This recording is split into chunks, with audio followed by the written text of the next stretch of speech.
So hello everyone, this is Preeti here. So आज का हमारा टॉपिक है एम्स में बीएससी नर्सिंग हम कैसे करेंगे, क्या एलिजिबिलिटी क्राइटेरिया रहेगा इसका, फॉर्म फीस क्या रहेगी, एज मिनिमम कितनी होनी चाहिए, तो क्या ये नीट से एग्ज़ाम होगा, क्या ये डायरेक्ट एंट्रेंस होगा। तो आज पूरी संपूर्ण जानकारी हम इस वीडियो के थ्रू देंगे। तो प्लीज़ जो स्टूडेंट्स एम्स से बीएससी नर्सिंग करना चाहते हैं तो सबसे पहले उनका सब्जेक्ट पीसीबी फिज़िक्स, केमिस्ट्री और बायो होना चाहिए। ये कंपलसरी सब्जेक्ट है, ये आपके 12th में होना चाहिए। और इस पीसीबी सब्जेक्ट होने के साथ साथ आपके 12th में परसेंटेज 55% एटलीस्ट होना चाहिए जनरल और ओबीसी के लिए।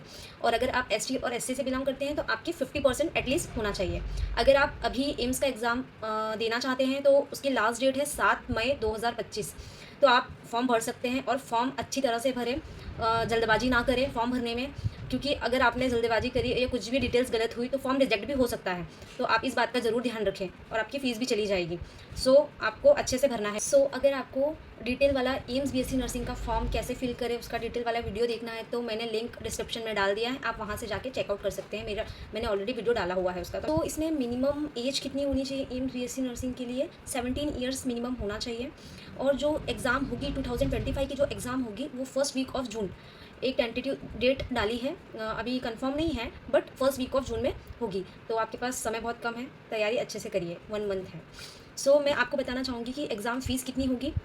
एग्ज़ाम फ़ीस होगी जो आपकी जनरल और ओबीसी के लिए होगी आपकी 2000 रुपीज़, और एसटी और एससी के लिए होगी आपकी 1600 रुपीज़। आप फॉर्म भर सकते हैं। मैं आपको बताना चाहती हूँ, जो फीमेल कैंडिडेट्स हैं ओनली वही बीएससी नर्सिंग का फॉर्म भर सकते हैं। जो मेल कैंडिडेट्स हैं वो फॉर्म फिल नहीं कर सकते एम्स बीएससी नर्सिंग का।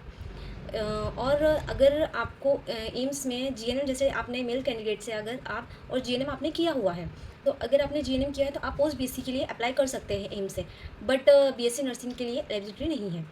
और अगर आपको पैरामेडिकल और कोर्सेज़ करने हो तो आप वो भी कोर्सेज़ एम्स से कर सकते हैं। मैं आपको बताना चाहूँगी एम्स बीएससी नर्सिंग में पढ़ना क्या है। पढ़ना आपको इसमें है फिज़िक्स, केमिस्ट्री, बायोलॉजी।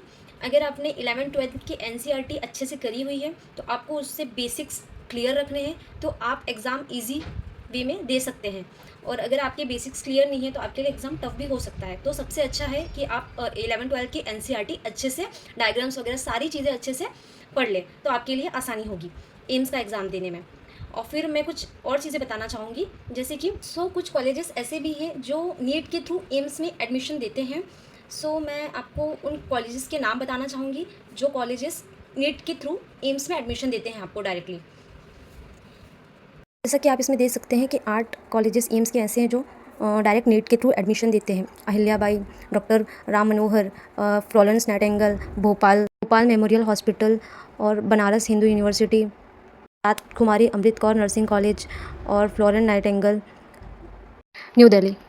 जैसा कि आप लोगों ने देखा कि एम्स के थ्रू कौन कौन से कॉलेजेस, नीट के थ्रू कौन कौन से कॉलेजेस आपको एडमिशन दे सकते हैं।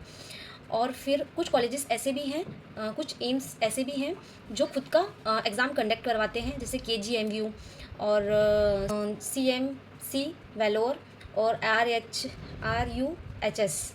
ये कॉलेजेस ऐसे हैं जो खुद के एग्ज़ाम कंडक्ट करवाते हैं।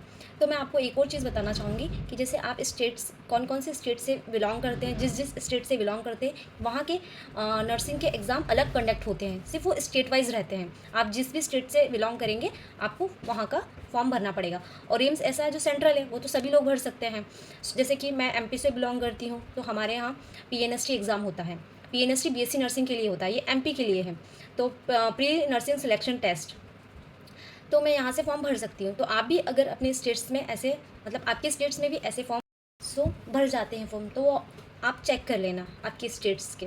बाकी अगर आपको ये वीडियो इन्फॉर्मेटिव लगी हो और अच्छी लगी हो और सच में आगे आप मेरे वीडियोस देखना चाहोगे तो प्लीज़ लाइक एंड सब्सक्राइब करिए। Thank you.